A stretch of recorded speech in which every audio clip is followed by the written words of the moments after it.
สวัสดีครับทุกคนเพลินศิลปะออนทัวร์คลิปนี้เรามาอยู่ที่นี่ครับใช่เลยครับเรามาเที่ยวเมืองหัวหินจังหวัดประจวบคีรีขันธ์ครับคลิปนี้จะพาไปชม3พิกัดสุดอาร์ตณเมืองหัวหินครับเริ่มที่นี่เลยฮะสถานีรถไฟหัวหิน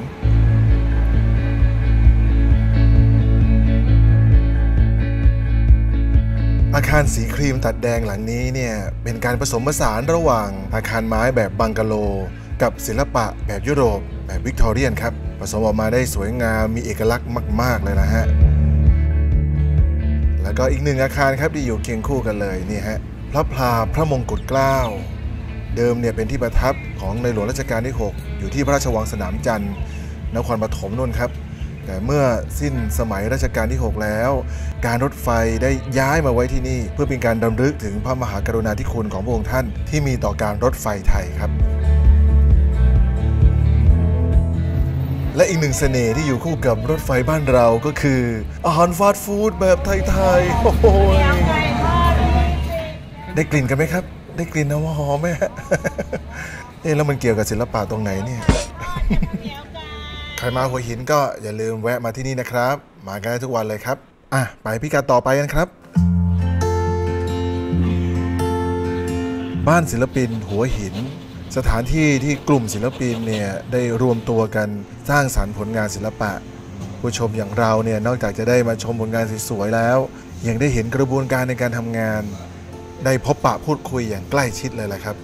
ซึ่งถือว่าเป็นประโยชน์มากๆนะครับสำหรับคนที่รักในศิลปะที่นี่เนี่ยก่อตั้งมาตั้งแต่ปี 2543 แล้วล่ะครับโดยคุณชุมพลดอนสกุลท่านเป็นนักสะสมผลงานศิลปะร่วมกับศิลปินครับท่านอาจารย์ทวีเกษางามจากวันนั้นถึงวันนี้เนี่ยบ้านศิลปินหัวหินมีอายุมากว่า 23 ปีแล้วล่ะครับบนพื้นที่กว่า 9 ไร่เนี่ยนะครับภายในเนี่ยจะมีห้องจัดแสดงผลงานศิลปะที่หลากหลายมากๆครับเรียกว่าทุกแขนงเลยก็ว่าได้ไม่ว่าจะเป็นงานจิตรกรรมประเภทสีน้ำสีน้ำมันสีอะคริลิกมีหมดแล้วฮะรวมไปถึงงานประติมากรรมรูปปั้นรูปหล่อแกะสลักเรียกว่ามีให้ชมกันอย่างจุใจเลยแหละครับที่นี่มีค่าใช้จ่ายในการเข้าชมเล็กน้อยนะครับเล็กน้อยจริงๆก็คือเด็ก20 บาทผู้ใหญ่40 บาทบอกเลยครับว่าเกินคุ้มมากๆครับสำหรับราคานี้ใครสนใจก็มาชมกันได้เปิดเกือบทุกวันเลยครับตั้งแต่ 10 นาฬิกาถึง 17 นาฬิกาจะปิดก็วันจันทร์กับวันหยุดต่อเนื่องในโอกาสต่างๆไงก็ติดตามข่าวสารผ่านทางเพจ Facebook ของบ้านศิลปินหัวหินตามนี้เลยฮะมีสิ่งหนึ่งครับที่พิเศษมากๆแต่ว่าเราพลาดในทริปนี้ไปนั่นก็คือกิจกรรมเวิร์กช็อปครับที่จะเปิดโอกาสให้เราได้สร้างงานศิลปะน่ารักเป็นชิ้นเดียวในโลกครับก็ขอเอาภาพเก่าที่เคยพาเด็กๆมาครั้งก่อนมาให้ชมแล้วกันที่นี่ฮะโรงเล่นศิลปะของคุณครูนางครับ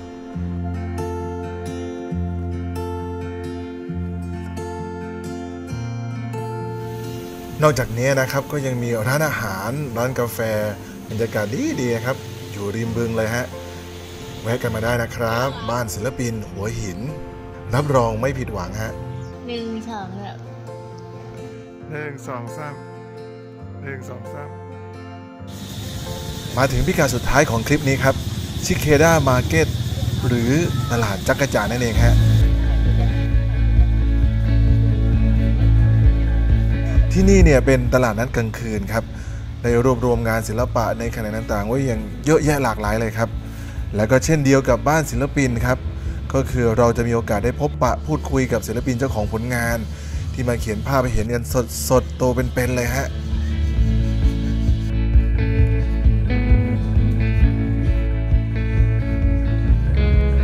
บรรยากาศที่นี่เนี่ยดีมากๆเลยนะครับวันนี้คนไม่เยอะด้วยเลยเดินชิลชมงานศิลปะแบบไม่ต้องแออัดยัดเยียดกับใครเลยนะฮะแล้วก็พิเศษมากกับบรรยากาศเสียงดนตรีที่เคล้าเสียงจักรจั่นโอ้ยจะหาฟังแบบนี้ที่ไหนนอกจากงานภาพเขียนประเภทต่างๆแล้วนะครับก็ยังมีงานประดิษฐ์งานของตกแต่งบ้านของใช้ที่เน้นความคิดสร้างสรรค์ มาให้เราช้อปปิ้งกันเยอะแยะมากมายเลยล่ะครับ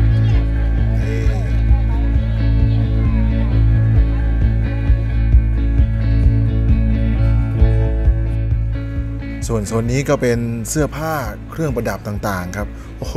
เต็มไปหมดฮะเรียกว่าเป็นแหล่งดูดเงินอย่างดีเลยละครับงานนี้ใครที่หิวเนี่ยก็ไม่ต้องห่วงเลยครับที่นี่มีโซนอาหารทั้งอาหารไทยแล้วก็อาหารนานาชาติให้เราได้ลิ้มลองกันเพียบเลยแวะกันมาได้นะครับที่นี่เปิดตั้งแต่4 โมงเย็นไปถึง5 ทุ่มเลยฮะก็อีกรู้จักให้น้องแล้วล่ะไปแล้ว